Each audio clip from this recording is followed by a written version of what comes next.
Welcome all of you truth seekers and risk takers to podcast Live the Battlefield. Today, actually, I don't talk about myself.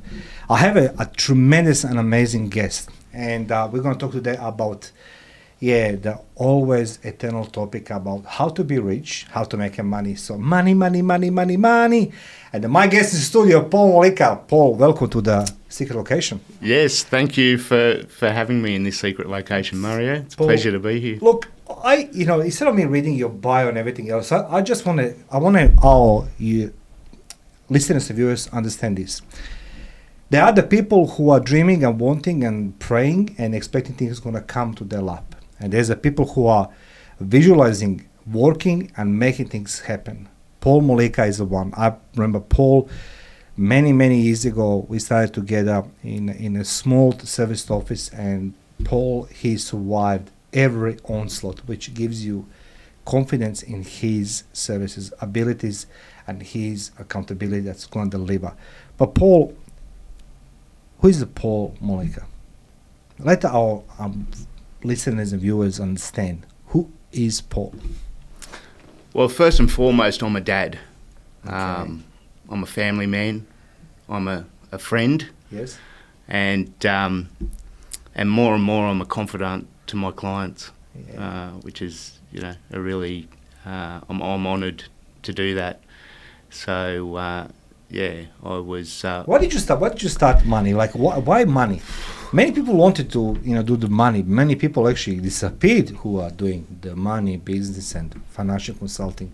But you survived GFC, you survived all the ups and downs of the market, But why finances? Why money? Why properties? Well, I didn't survive it real well for many years. Yeah? Yeah. So I got into finance as a second generation financial planner. My dad was an old lifey in the day, which is a life insurance agent, and then switched to the industry switched to financial planning. And in the early 90s, the government invented a beautiful cash cow for themselves called superannuation. So I heard.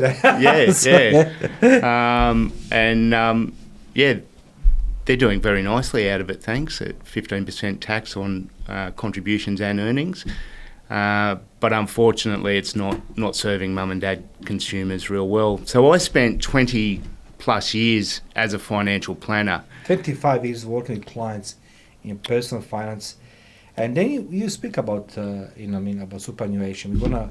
We're gonna teach you guys today. Well, I'm just gonna say something what I like to say. We're gonna learn how we're gonna take the money from superannuation. It's not true. So Paul's gonna teach us more about superannuation, how it can work in our favor. So you say superannuation is broken. What your boss contributes won't provide enough retirement income. Why is that? You just say it's a cash cow, but people relying on their superannuation. Why this is not enough? The numbers don't work.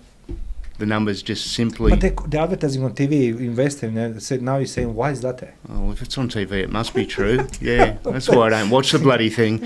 I don't watch the TV, I don't read the newspapers, I do research. And I've had enough experience, and I must say, I'm not licensed to give financial advice anymore. I'm a property investor and a property advisor. And here's the trap. The trap is that property is not a regulated financial investment. How is that even possible? Property is property. Okay, so that's better for the... If we talking about retirement, we should talk about properties, right? Rather than just superannuation.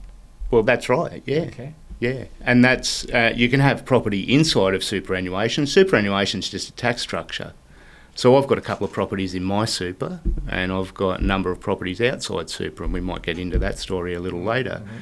But I guess the expectation as a consumer, you go to a financial planner or a financial advisor and you think, all right, well, this person's going to advise me on my cash flow management. Wrong, they don't get paid for that. They're going to advise me on a reasonable mix of property and shares. And the financial planning industry is not allowed to advise on property. And those that are, some of those that are just getting big commissions. So I've built my business on referrals from mortgage brokers, accountants and financial planners. So the good ones understand leverage. That's correct. Right? Shares are going to go up and down, and you might be able to invest $1 and borrow $1. So your dollar turns into $2, which means your 100,000 is going up and down with the market. And the market means a company, and you don't know what idiot's running it. Right? True. So the difference between shares is it's not controllable, you can't add value to it, but you can't leverage it. So your average consumer in their 40s, husband and wife, earning an okay income, may have 300 grand in super.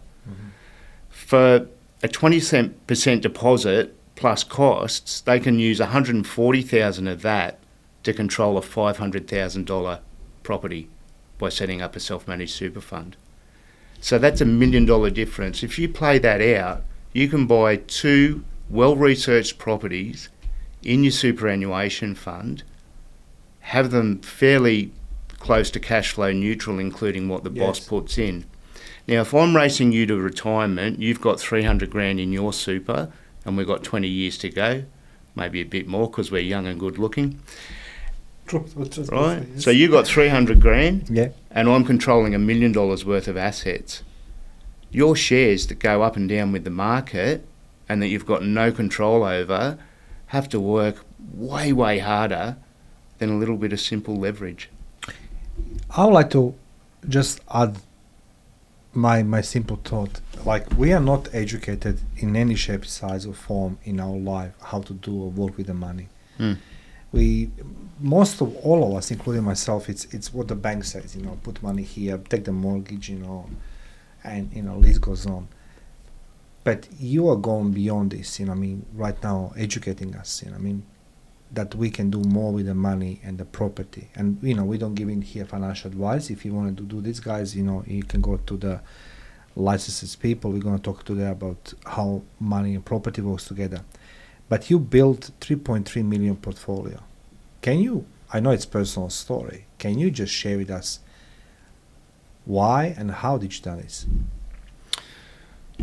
Well, it's more than building a $3.3 million portfolio, because a bit over 2 years ago I was on the bones of my arse.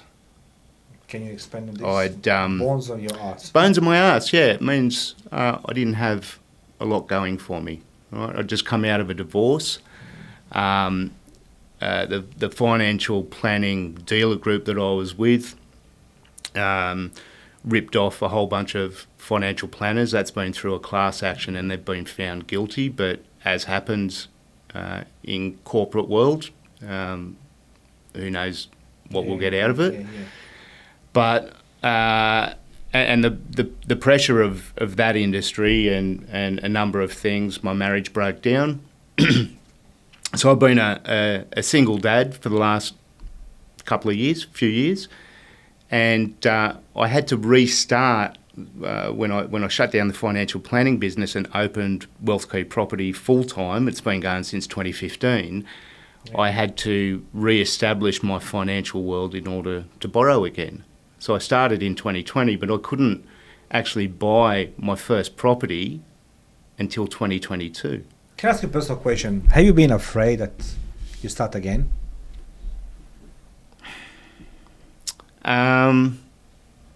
There were some pretty dark days. It was. But you push it through. I had some help. Yeah. I had some help, and I had to hustle.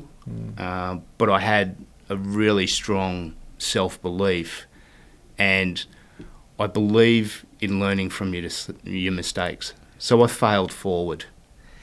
You see, the reason why I'm asking this to you, because everybody who is listening this now and watching this video right now, they're going to see the human here, vulnerable, but yet who never surrender, never give up. And that's something what people are going to look when they're looking for someone to help them with their retirement, with the property in you. So thank you, Paul, for sharing with us. So you were the single dad, you divorced, and you started from scratch. Even you have the obstacles you're facing, dark moments and minefields, but you build it. You build portfolio. I built a portfolio, but more than that, I've built and am building a trusted brand, and that's so much more important to me, because a lot of people are driving around in the fancy cars and living in big houses and really unhappy.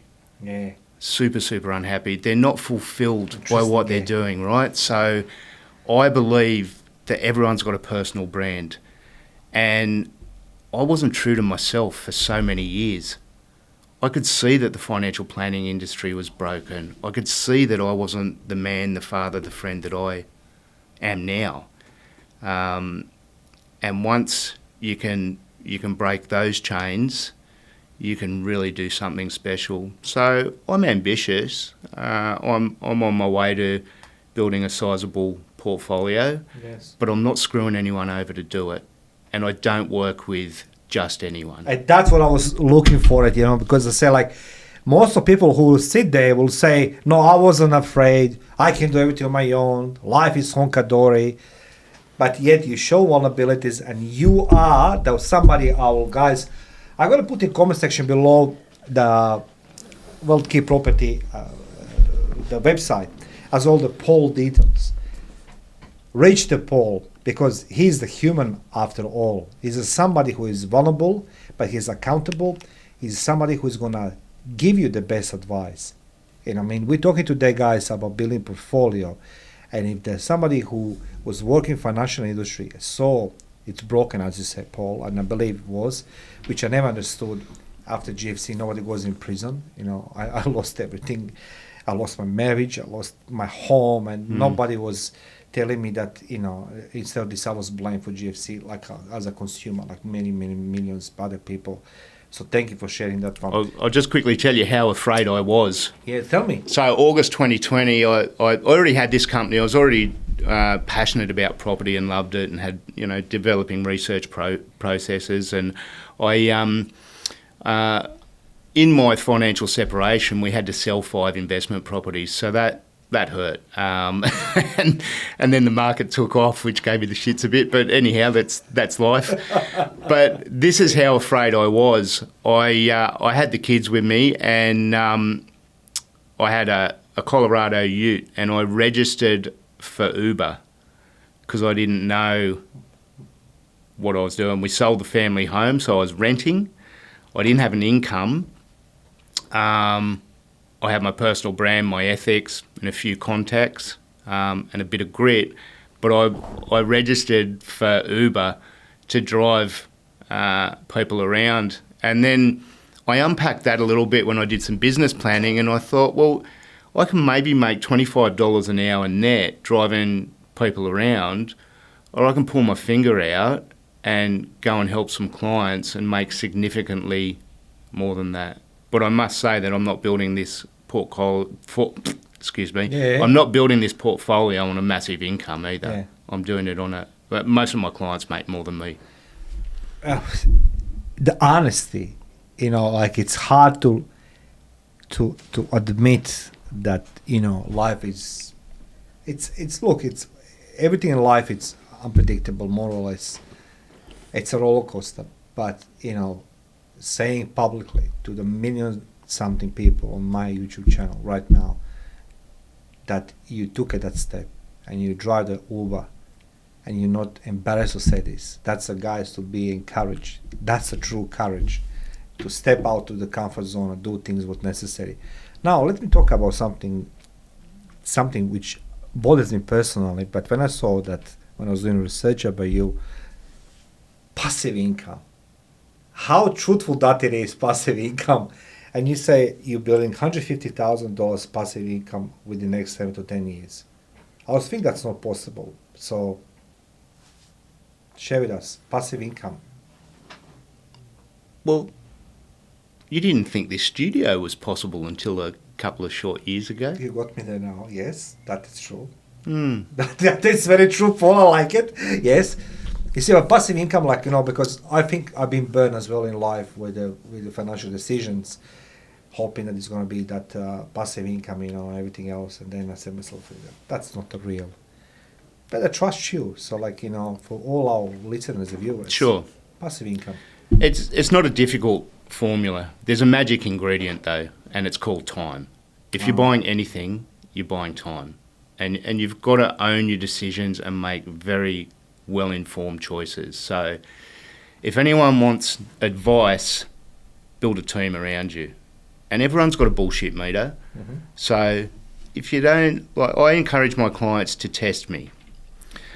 But the passive income works something like this. Most people are working to, say, $1 million in their superannuation or in retirement funds. And that will give them $40,000 to $50,000 a year income while protecting the capital, or they'll run out of money before they die, right, and be on the age pension. And that's if they own their accommodation outright. So the way that passive income works is with property as well. You'll get about 4% for after all agents' fees and council rates, all that sort of stuff, 4% income before tax. So what that means is if you own two $500,000 properties outright and you haven't added granny flats or anything like that, or you can expect out of that $1 million worth of property portfolio owned outright, you can expect 40 grand a year. Okay. Now, most people have an expectation of 100 or 150,000 a year. Most of my Sydney homeowner clients, there's two people working, have got more than 200,000 coming in under roof, and they're not really, some of them don't have any mortgages. So how do you do it? Well, $100,000 is $2.5 million worth of property owned outright. That's interesting, yes. Now that makes sense, okay. Yeah. Right? So, but to get $2.5 million owned outright in 10 years, you might need to buy $4 million worth of property in the first 3 years. Okay. And this is where people stumble, because they don't have a process for researching the right property, and they're shit scared of debt. And I love this stuff because it allows me to control a bigger asset base. The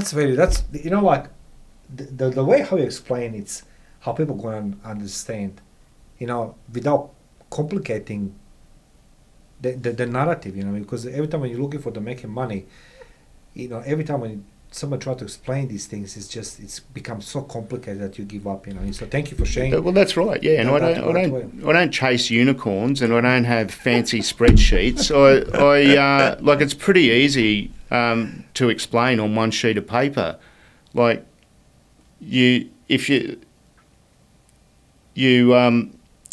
It's about the assets you control. So a lot of people are paying an extra $1,000 or $2,000 a month off their mortgage. Yeah. Well, the time they pay it off and then think about investing, they've lost a whole lot of time. If you divert $1,000 a month towards holding one or two properties, then you're going to be much far better off. I mean, that's a mortgage buster strategy in itself. So it doesn't need to be complicated. You need to buy 8 properties. The ones that have got the most capital growth, you sell off, keep the ones with the most income or the potential to add an income to, buy 8, sell 3, own 5 outright, and there you go. One thing, I want to shift this a little bit more to personal space of yours, right, about your experiences. And one of the things I always advocating, this is something that I learned in military, particularly in war, who to choose to you learn from, or who do you choose to work with.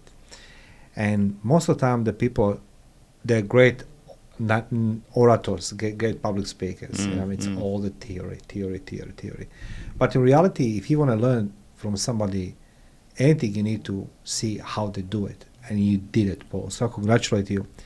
I congratulate you for having courage. Well, I haven't done it yet, Mario. I've still got a long way to go. Yeah, but you did it. In just last couple of minutes of conversation, Uber, divorce, being hurt by the industry, works so meticulously. So, that takes a toll on all of us, being the father, and that's like there's a lot of emotions in you. But action beats theory. What do you have to say about that? I should have written that. Okay, I'll not tell you. That's a question. So I prepare. So action beats the theory, but must be the right action. Your own words. What did you mean by that? There's a lot of academic stuff out there, and there's a lot of spreadsheets and complication. And what I've learned is that money doesn't grow in a straight line. So I really quickly just said, oh, we'll buy 8. Sell 3, pay them off. But there's going to be different cycles. There's going to be different growth rates. So at the back of your 60-page financial plan that doesn't include property, there will be a whole lot of projections. And the projections will be that the money will grow at whatever regulated rate that they're allowed to say, usually 6 or 7%. But the fact is that that's not real. And inflation is eating your money away. Sorry, I went on to a financial bent, but action, the right action, does beat theory. But you've got to know when you're getting led down the garden path. So the first action to take... I don't mind you talking about this. I'm sorry to try to Paul, but it's like you mentioned money because the money is the root of all happiness. Not people say root of evil, but if there is no money in the household, people fight. If there's no money, you can't afford the medications. If there's no money, so it's our lives. It is tied up around the money. And as I say, there's a lot of spreadsheets. There's a lot of academics, 60-page financial planning. But you bring in that action, right action. So please continue.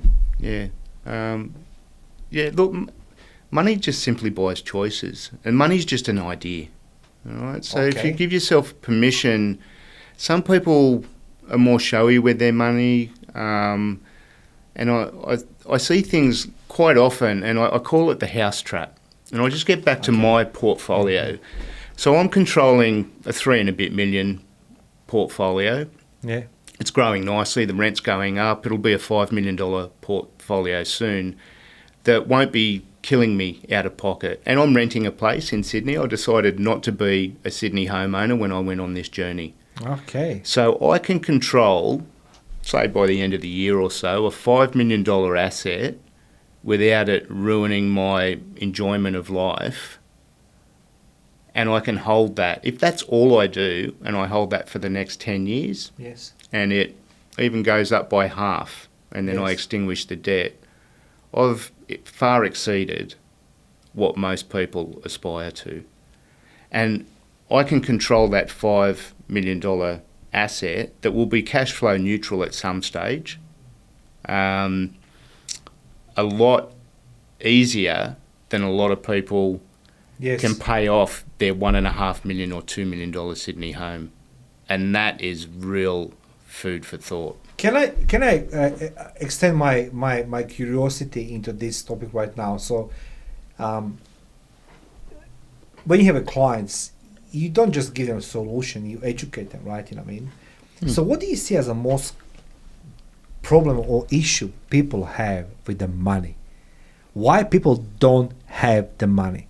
I mean, apart from as I say, everything is expensive.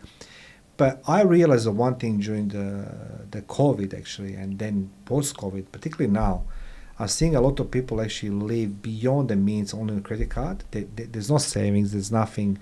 And I think to myself, like, how did they go wrong there with the money? Like, you know what I mean? So what are you seeing when you educate your clients?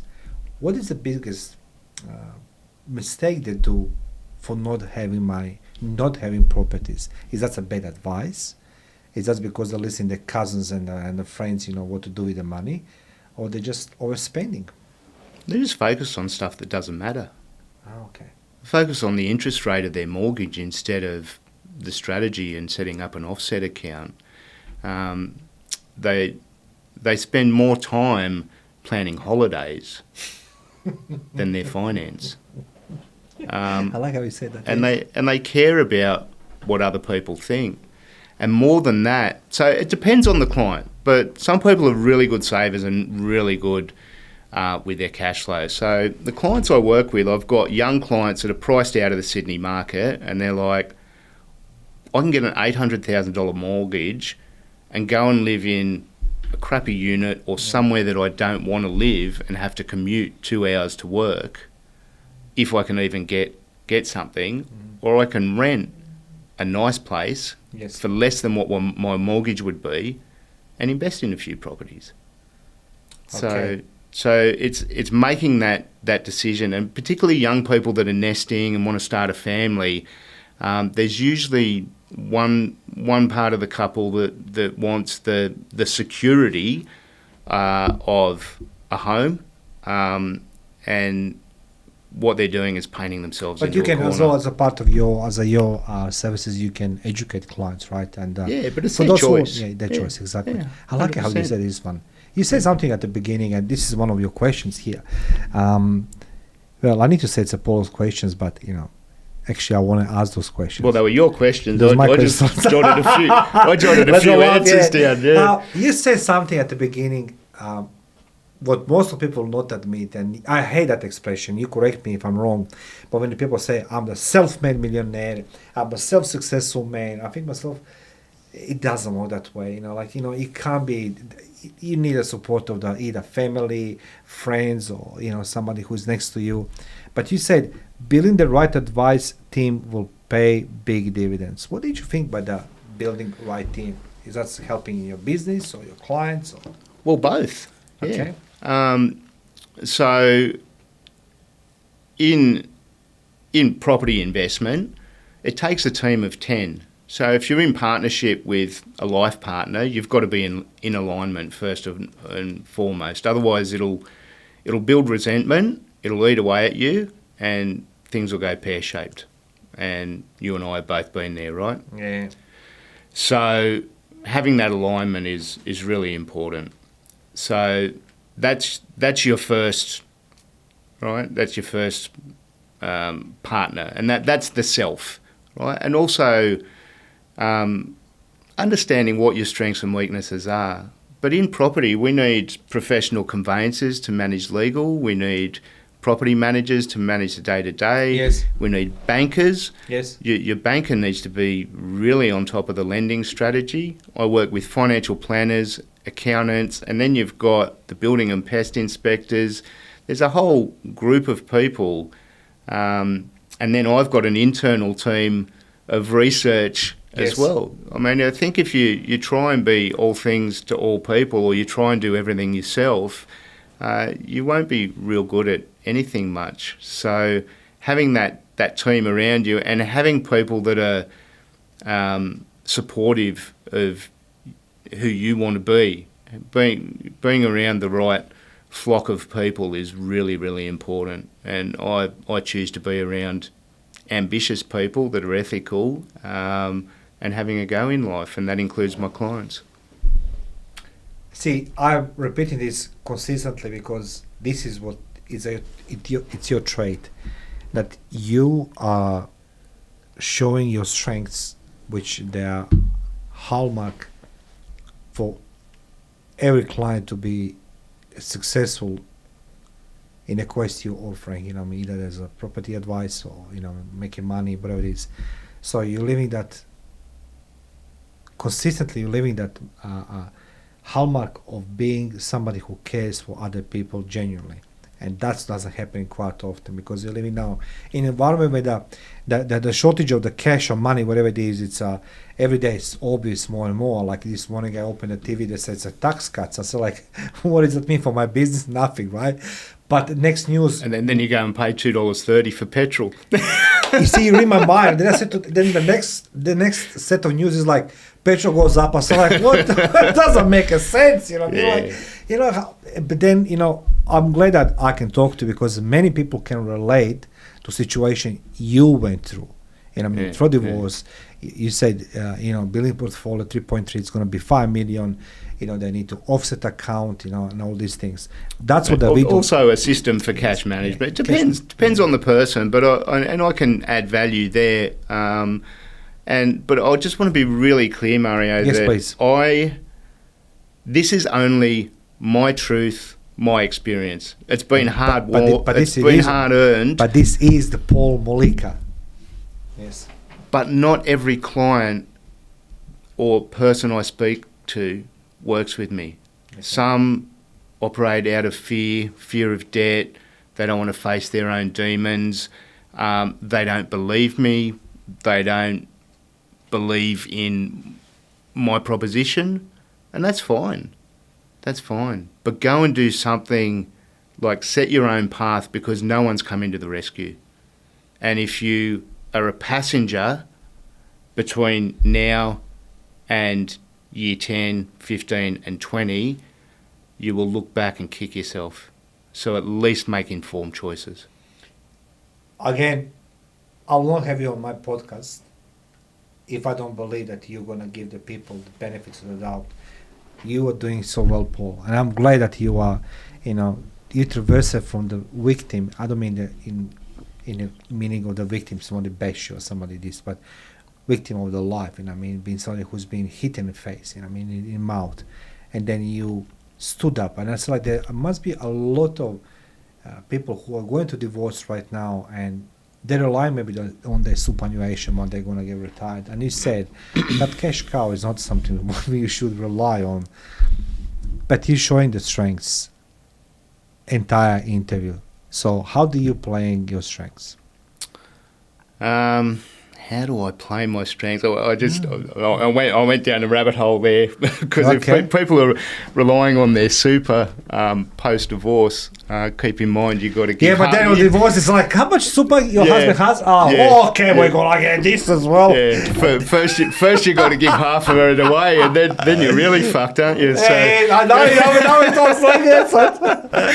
So sorry, I just got distracted then, and I will say also. I'm glad you did publicly yes. That my ex-wife is really lucky to have me as an ex-husband because that's part of my brand as well. Yes. That I haven't gone to war. Neither of us have, and that was really, really important to me. I'm proud of you, Paul. Seriously, I'm proud of you. I appreciate it.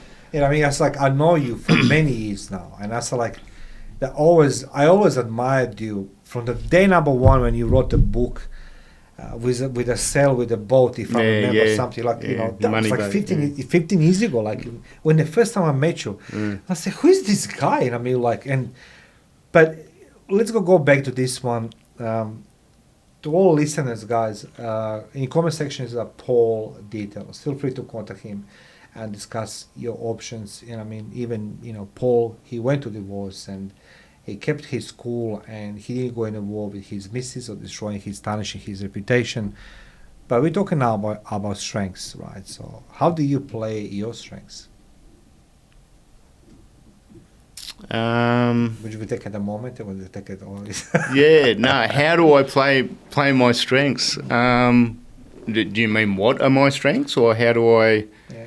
Because you show the weaknesses, right? The weaknesses which I will say they are strengths. You gone to divorce.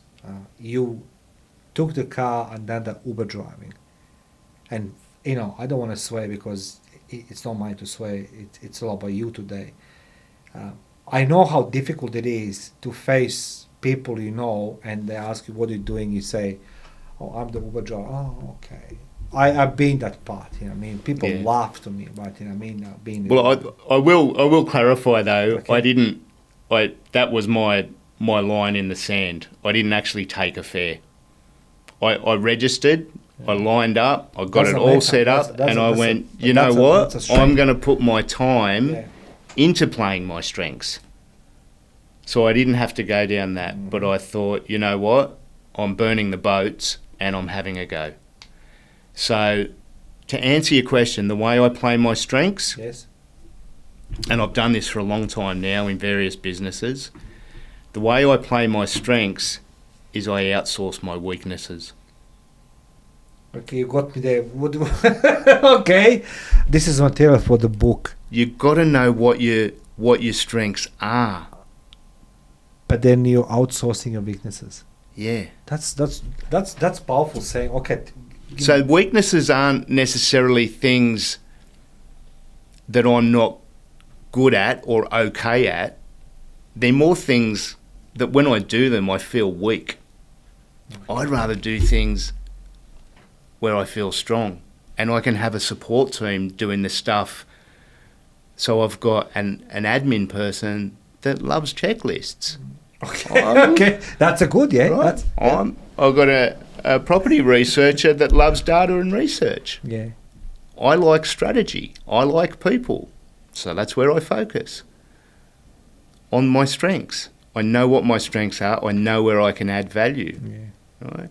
So a lot of clients will try and DIY, and good luck to them. They'll buy courses to do things themselves and all that. And one of the things that comes up quite often is that clients will say, I say, why aren't you doing it yourself? Oh, I don't have time. Oh. Okay, all right. And then I ask... I like it, that one. I don't have time. Yeah. But then I ask this. If you did have time, what would your process be? And they don't have one. And I've spent 25 years working one out. And I can prove that it works. So why not outsource to me and be in a stronger financial position? You know what? For those who don't know, I was born in Croatia, and in Croatia it's family law in place when family member dies. So what happened, I do remember when my mom passed away and I was in a court over there. Court is like government decide, who gets what, me, my brother. Mm. And the lady, she comes, the magistrate, she gets all the government papers and she says, this is what assets she has, this is her owings, and we need to split how debt is going to be paid between me and my brother. And I'm sitting there and I'm looking and so like, what are you saying to me that her debts are 4 times more than asset we had? We had a small unit in house, right? Mm. And the magistrate says, that's not my problem how your mom should spend money. Someone needs to pay the bill. And it's like, oh, freaking pay that bill. So when I decided one day take advice, I said to myself, how I gonna make my son easier things, right? I was going to the simple part, I buy the property, pay fully, and that's it, right? But I'm truly advising you guys, don't be fooled like I was, believing that things gonna be great after divorce, or, you have the mortgage and the house. It is not, it's not safe. I think the safest solution is to talk to Paul Mollica. I'm serious, like I can say this one. So, well, everyone's journey is different. So, yes. And I'm very, I'm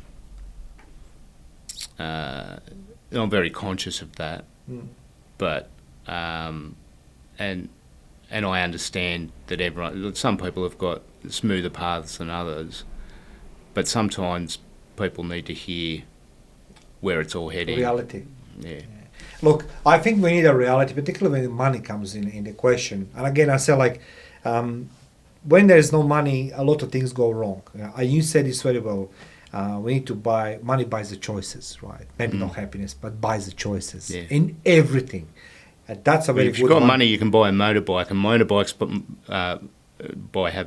make you happy. So, that's a circle of life. Says the man who drives motorbike. Yeah. Well, for some people it's guitars, for some people it's other things. So when you decided to step out of the financial planning, because, obviously a lot of financial planners has been burned, and, the industry is very conniving. It's a cutthroat thing, and it's a lot of lies and everything else, right? That was your brand. Your brand was representing big brands, right? So how did you deal to protect your own brand from mishaps of those who you are represented? Yeah, look, I want to be... We don't want to name the organizations, but I just want to be clear that I'm not...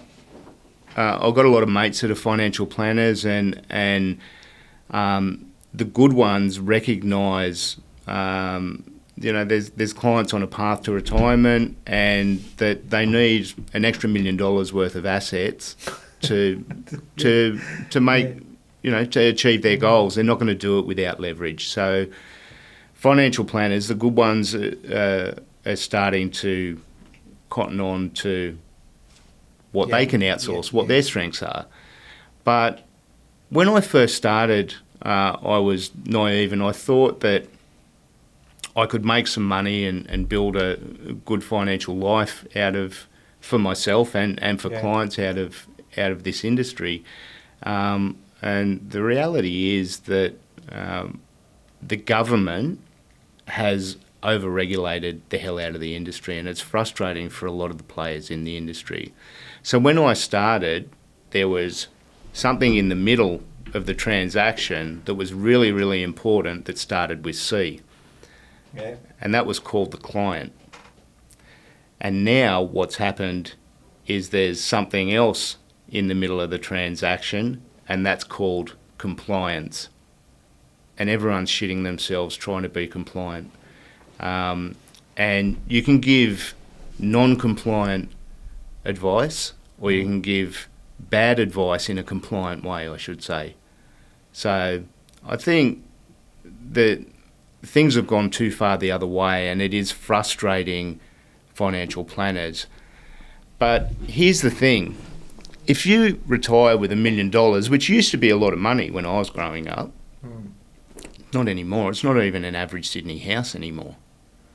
And 50,000 isn't a year isn't a great lifestyle anymore. But let's just say you retire tomorrow with $1 million. Is that enough?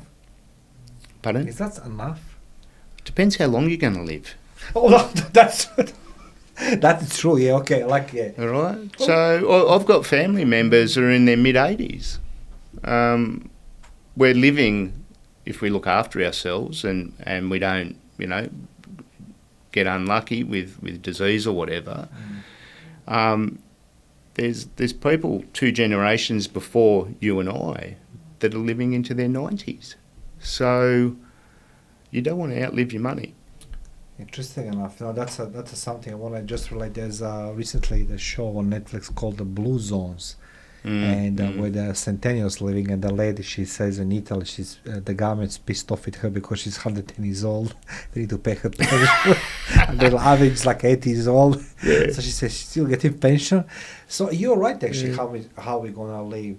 How long we gonna live with that money? Well, I'm the wrong side of 50, right? But I've still got 30 plus years in me if I do things right. And Yes, you do. But you better do, because and you know my health journey recently as well, don't you? I don't know. No, okay. No. In the last 12, in the last 12 months, I lost 24 kilos. Yeah. Okay, I know you lost the weight. Is that because of you wanted, or you?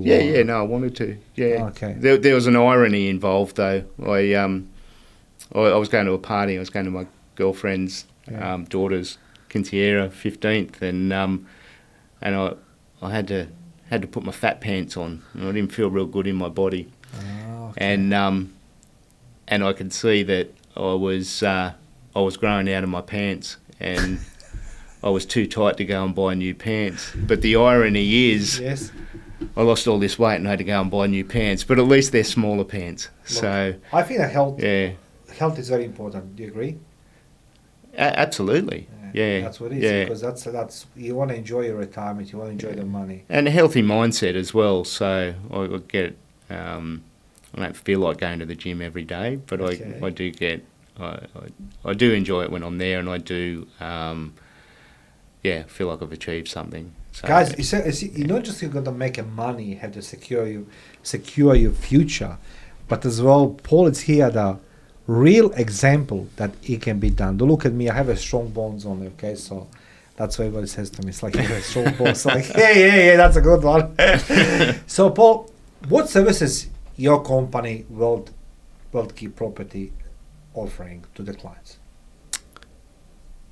At its heart, I'm a property buyer. Mm-hmm. Right? So a buyer's advocate is what I'm called. So I represent buyers in a transaction. We buy properties nationally, and and we help clients from end to end. So that's a first conversation discussing strategy, and then with their mortgage broker, lending strategy, all the way through to settlement and beyond. And property is very transactional, and there's a lot of people making big commissions when they're selling property. I charge just a fee for service, and I've got clients coming back for properties 3, 4 and 5. So that's a really great compliment. But yeah, so at its heart, I'm a transactional business. Right? Yes. There's a team. I've got 5 in my team, but that you buy a property, that's the transaction. But what I have taken from the financial planning world that I don't get paid for is staying in touch with clients, maintaining the relationship, doing the reviews. And I did 2 reviews last week, and clients had made over $400,000 in the three properties we bought them.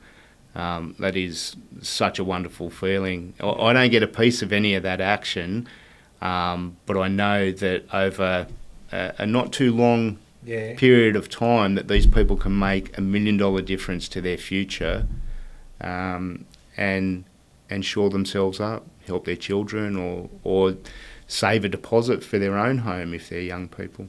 You're servicing Australia-wide, right? Or okay, so the guys are going to put the comment section below the property, worldkeyproperty.com.au website down, and you can reach the Paul.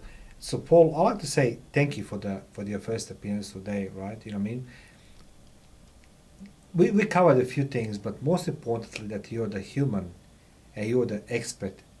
And you're not the expert because you're just giving advice, but what you're preaching, you did it to yourself. And that's a guarantee for success. Would you agree with me with that one? Absolutely, yeah. I mean, whether client, people want to work with me or someone else, make sure that they've got form. Make sure they eat their own cooking. Eat cooking, yeah. So, how do you get paid? Where do you invest? Who have you helped that's just like me? So, you'll see our Google reviews, and the thing I like about that is that anyone can put a testimonial of, someone saying something nice on their website, but Google reviews, you've got to earn them. You need to earn them, yes, that's correct, yeah. So it doesn't work, guys, you want to buy the review on a Google, it doesn't work that way because Google has a very stringent process on this one. But I'm still stuck with this one, 150,000 passive income. And I was wrong, you see? I knew it. When I saw this line, I think myself passive income. But guys, as Paul says, you buying the time. A time works for you. Am I correct? You are correct. So what's the one thing of most value that you've got out of this interview, Mario? For me, the personal idea is that I investing money in wrong places, which you're going to reevaluate right now. The point is very simple. It's like I was going in a most safest way. That's it, pay the house upfront, which took it many years, of course.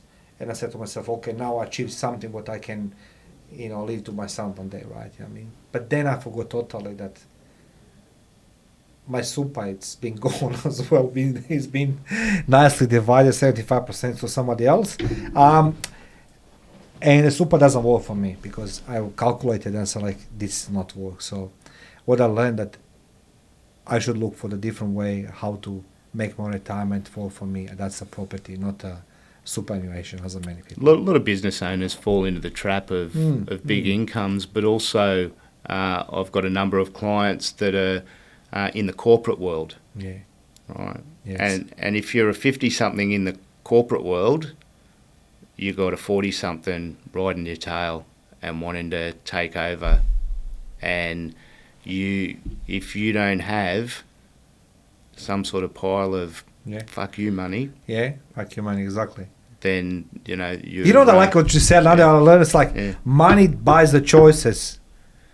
You buy the motorbike because you make you happy to drive the motorbike. So that's ladies and gentlemen, Paul Mollica from the property, Wealth Key Property. I need to remember, Paul Mollica, my guest today from wealthkeyproperty.com.au. I'm going to put the comment section.